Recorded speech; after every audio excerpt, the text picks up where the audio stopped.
ഇന്ന് നമ്മൾ വളരെ എളുപ്പത്തിൽ എന്നാൽ നല്ല ടേസ്റ്റി ആയിട്ടുള്ള ഒരു റവ പക്കോടയാണ് റെഡിയാക്കുന്നത്. വീട്ടിൽ റവയൊക്കെ ഉണ്ടെന്നുണ്ടെങ്കിൽ 4 മണിക്ക് കുട്ടികൾക്കൊക്കെ വേണ്ടി ഉണ്ടാക്കി കൊടുക്കാൻ പറ്റുന്ന നല്ലൊരു ടേസ്റ്റി ആയിട്ടുള്ള റവ പക്കോട. അപ്പോൾ ഇതെങ്ങനെയാണെന്ന് നോക്കാം. അപ്പോൾ ഈ ഒരു പക്കോട റെഡിയാക്കാനായിട്ട് ഞാനിവിടെ 1 കപ്പ് റവയാണ് എടുത്തിട്ടുള്ളത്. സാധാരണ നമ്മൾ ഉപ്മാവിനൊക്കെ എടുക്കുന്ന റവ തന്നെയാണ്. പാക്കറ്റിൽ കിട്ടിയിട്ടുള്ള വറുത്ത റവയാണ് ഇപ്പോൾ എടുത്തിട്ടുള്ളത്.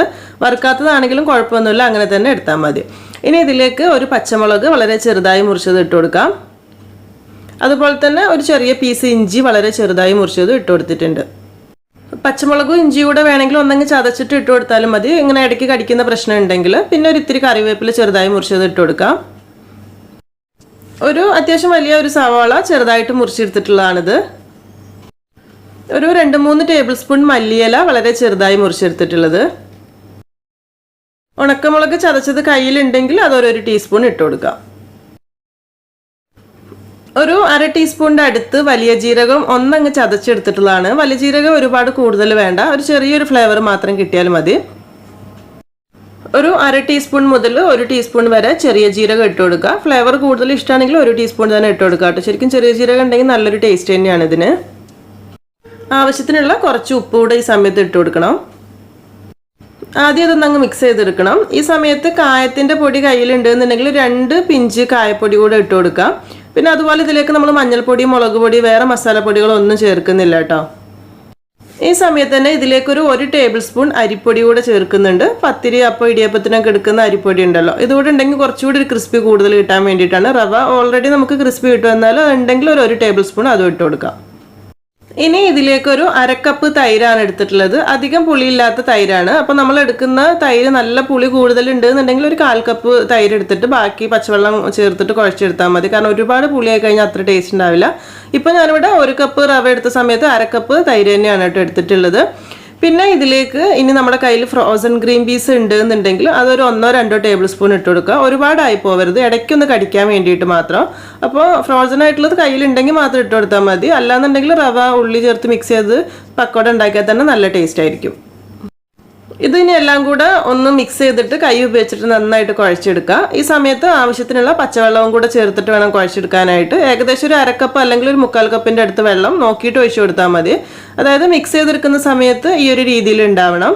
ഇത്തിരി ലൂസായാലും കുഴപ്പമില്ല, കാരണം നമ്മളിതൊരു 15 മിനിറ്റ് റെസ്റ്റ് ചെയ്യാൻ വേണ്ടി വെക്കുന്നുണ്ട്. ആ സമയത്ത് റവയാണല്ലോ, വെള്ളം കുറച്ചുകൂടെ വെള്ളം വലിച്ചെടുക്കുകയും ചെയ്യും, പിന്നെ ഒരു ഇത്തിരി ടൈറ്റ് ആവുകയും ചെയ്തോളൂ. അപ്പോൾ ഇതൊരു 15 മിനിറ്റ് റെസ്റ്റ് ചെയ്യാനായിട്ട് മാറ്റി വെക്കാം.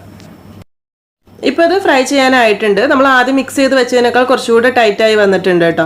ഈ സമയത്ത് നമ്മൾ ഫ്രൈ ചെയ്യാൻ ആവശ്യമായിട്ടുള്ള ഓയിൽ നന്നായിട്ട് ചൂടാക്കി എടുക്കുക. ആ ചൂടായിട്ടുള്ള ഓയിലിൽ നിന്നും ഒരു 1 ടേബിൾ സ്പൂൺ ഓയിൽ ഈ സമയത്ത് ഇതിലേക്ക് ഒഴിച്ചു കൊടുക്കുന്നുണ്ട്.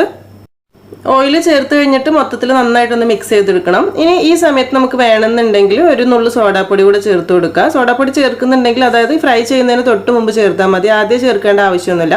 ഞാനിപ്പോൾ ഇതിലേക്ക് ഒരു നുള്ളു സോഡാപ്പൊടി കൂടെ ചേർത്തിട്ടാണ് കേട്ടോ ഇത് ഫ്രൈ ചെയ്യാൻ വേണ്ടിയിട്ട് എടുക്കുന്നത്. ഇപ്പോൾ നമ്മുടെ ഓയിൽ നന്നായിട്ട് ചൂടായിട്ടുണ്ട്. നല്ല ചൂടായതിന് ശേഷം ഒരു മീഡിയം ഫ്ലെയിമിൽ ഇട്ടിട്ട് വേണം ഇത് ഫ്രൈ ചെയ്തെടുക്കാനായിട്ട്. ഇങ്ങനെ ഇട്ട് വെക്കുന്ന സമയത്ത് പെട്ടെന്ന് തന്നെ മേലേക്ക് പൊങ്ങി വരുന്നുണ്ടെങ്കിൽ നല്ല ചൂടായിട്ടുണ്ടാവും. റെഡിയാക്കിയിട്ടുള്ള മാവ് കയ്യിലെടുത്തിട്ട് കുറച്ച് ഇട്ട് കൊടുക്കുക. നമുക്ക് എത്ര വലിപ്പമുള്ള പക്കവടയാണോ വേണ്ടതെന്നുണ്ടെങ്കിൽ അങ്ങനെ ഇട്ട് കൊടുത്താൽ മതി. ഒരുപാട് വലുതാവാത്തതായിരിക്കും നല്ലത്. ചെറുതാണെങ്കിൽ കഴിക്കാൻ നല്ല ടേസ്റ്റ് കൂടുതൽ കിട്ടും.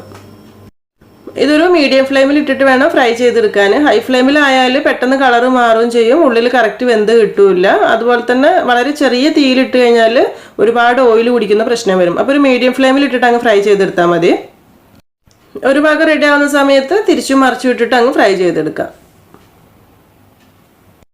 ഇപ്പോൾ 2 ഭാഗവും കറക്റ്റ് ഫ്രൈ ആയി വന്നിട്ടുണ്ട്. എണ്ണയിൽ നിന്ന് മാറ്റുന്ന സമയത്ത് തീ ഒന്നങ്ങ് കൂട്ടി വെച്ചെടുക്കുകയാണെങ്കിൽ ഇതിൽ ഓയിൽ കുടിക്കുന്ന ഒരു പ്രശ്നം കുറേ അങ്ങ് ഒഴിവായി കിട്ടും.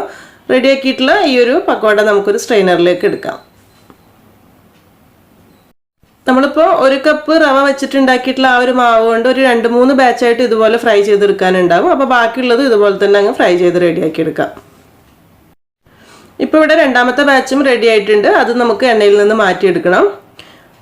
ഇപ്പോൾ മൊത്തത്തിൽ എല്ലാ പക്കോടയും തന്നെ റെഡിയാക്കിയിട്ടുണ്ട്. 1 കപ്പ് റവ വെച്ചിട്ട് ഉണ്ടാക്കുന്ന സമയത്ത് ഇത്രയും അധികം ഉണ്ടാക്കിയെടുക്കാനായിട്ട് പറ്റൂട്ടോ. ശരിക്കും പറഞ്ഞാൽ നല്ല ടേസ്റ്റി ആയിട്ടുള്ള ഒരു എളുപ്പത്തിൽ ഉണ്ടാക്കാനും പറ്റുന്ന നല്ല സ്വാദാണ് ഇത് കഴിക്കാനായിട്ട്. നല്ല ചൂടുള്ള ചായയുടെയൊക്കെ കൂടെ കഴിക്കാൻ പറ്റുന്ന സൂപ്പർ ഒരു പക്കോട തന്നെയാണ്. റവ എന്ന് പറയുമ്പോൾ എപ്പോഴും കൂടുതൽ ആളുകളുടെ വീട്ടിലുണ്ടാവുന്നത് തന്നെയായിരിക്കും. ബാക്കിയുള്ള കാര്യങ്ങളും വീട്ടിലെടുക്കാൻ പറ്റുന്ന സാധനങ്ങൾ തന്നെയാണ്. അപ്പോൾ നമുക്ക് പെട്ടെന്ന് ഉണ്ടാക്കണമെന്ന് തോന്നുന്ന സമയത്തൊക്കെ ഒരു ചായക്ക് കടി വേണം തോന്നുന്ന സമയത്തൊക്കെ നല്ല ക്രിസ്പി ആയിട്ട് കഴിക്കാൻ പറ്റുന്ന ഒരു സൂപ്പർ ടേസ്റ്റി ആയിട്ടുള്ള വടയാണിത്. ശരിക്കും ഇതിങ്ങനെ മുറിച്ച് കഴിക്കുന്ന സമയത്ത് പുറം ഭാഗം നല്ല ക്രിസ്പി ആയിരിക്കുന്ന, ഉള്ളിൽ നല്ല സോഫ്റ്റും ഉണ്ടാവും. കുറേ ആളുകളൊക്കെ ചെയ്ത് നോക്കിയിട്ടുള്ള റെസിപ്പി തന്നെയായിരിക്കും. എന്നാലും ഇതുവരെ ചെയ്ത് നോക്കാത്ത ആളുകൾ ഉണ്ടെന്നുണ്ടെങ്കിൽ ഇതുപോലെ ഒന്ന് ചെയ്ത് നോക്കുക. വല്ലപ്പോഴൊക്കെ 4 മണിക്ക് ചായക്ക് കടി കുട്ടികൾക്ക് കൊടുക്കാൻ കടിയൊന്നും ഇല്ലാത്ത സമയത്തൊക്കെ ട്രൈ ചെയ്ത് നോക്കാൻ പറ്റുന്ന നല്ലൊരു റെസിപ്പിയാണിത്. അപ്പോൾ ചെയ്ത് നോക്കുന്ന സമയത്ത് ഫീഡ്ബാക്കൊക്കെ അറിയിക്കുക. അതുപോലെ തന്നെ ഈ ഒരു വീഡിയോ ഇഷ്ടപ്പെട്ടിട്ടുണ്ടെങ്കിൽ എന്തായാലും ലൈക്ക് ചെയ്യാനും ഷെയർ ചെയ്യാനും പിന്നെ സബ്സ്ക്രൈബ് ചെയ്യാത്തവരുണ്ടെങ്കിൽ സബ്സ്ക്രൈബ് ചെയ്യാനും മറക്കരുതേ.